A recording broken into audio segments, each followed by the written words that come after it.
Hi friends, இன்றைக்கி நம்ம பார்க்க போகிறது வந்து நம்ம அங்கன்வாடி மையத்தில் நம்ம யாரெல்லாம் நம்ம சாப்பாடு வாங்குகிறோம், ப்ளஸ் நம்ம குழந்தைங்களுக்காக என்னென்னலாம் சத்து மாவுலாம் கொடுக்குறாங்கன்றது நம்ம சின்ன ஒரு ஐடியா மட்டும் நான் கொடுக்குறேன்.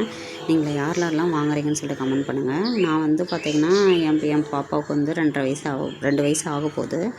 அவளுக்கு வந்து நான் கன்சீவ் ஆனதுலேருந்தே பார்த்திங்கன்னா நான் அங்கன்வாடி மையத்தில் போயிட்டு சத்து மாவு பாக்கெட்டு, கடல, புட்டு எல்லாமே கொடுப்பாங்க. நாங்கள் போய் வாங்கிட்டு வருவேன்.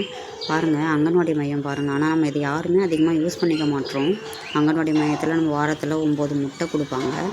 பாருங்கள், என் பாப்பாவுக்கு வந்து அந்த சத்து மாவு கொடுக்குறாங்கன்னா அந்த சத்து மாவு வந்து ரொம்ப இன்ட்ரெஸ்ட்டாக பிடிக்கும். எப்படி சாப்பிட்றா பாருங்கள். ஆனால் நம்ம யாருமே இப்போலாம் பார்த்திங்கன்னா அங்கன்வாடி மையத்தில் போயிட்டு யாருமே அந்த அளவுக்கு நம்ம வாங்கி எதுவுமே வாங்குறதே கிடையாது. பாருங்கள், எங்கள் டீச்சர் அவங்க எப்போயுமே கால் பண்ணிவிடுவாங்க, எங்களுக்கு டெய்லியும் கால் பண்ணிவிடுவாங்க. இந்த அக்கா ஹெல்த்தியாக பண்ணி கொடுப்பாங்க எங்களுக்கு. பாருங்கள், முருங்கைக்கீரை வந்து ஃப்ரெஷ்ஷாக ரெடி பண்ணி வச்சுருப்பாங்க. உங்களுக்கு அதை சாதத்தில் போட்டு எப்படி எங்களுக்கு கொடுக்குறாங்கன்னு பாருங்கள். எங்கள் அங்கன்வாடி மையம் வந்து உங்கள் அங்கன்வாடி மையம் வந்து எங்கே இருக்குதுன்னு சொல்லிட்டு கமெண்ட் பண்ணுங்கள். நீங்களும் வாங்குவீங்களான்னு சொல்லுங்கள். என் பாப்பாவுக்கு அந்த கடலை டெய்லி வந்து அந்த கடலையும் அந்த சாப்பாட்டையும் அவள் ஃபினிஷ் பண்ணதுக்கப்புறம் தான் எங்களுக்கு இந்த சத்து மாவு பாக்கெட் பாருங்கள். இந்த சத்து மாவில் வந்து நான் சத்து மாவு கூழாக ரெடி பண்ணி கொடுத்துருவோம். ஈவினிங் வந்து எங்களுக்கு சத்து மாவு கூழ் தான் எங்கள் வீட்டில். நீங்கள் எப்படி ரெடி பண்ணி கொடுப்பீங்கன்னு சொல்லிட்டு கமெண்ட் பண்ணுங்கள். தேங்க்யூ.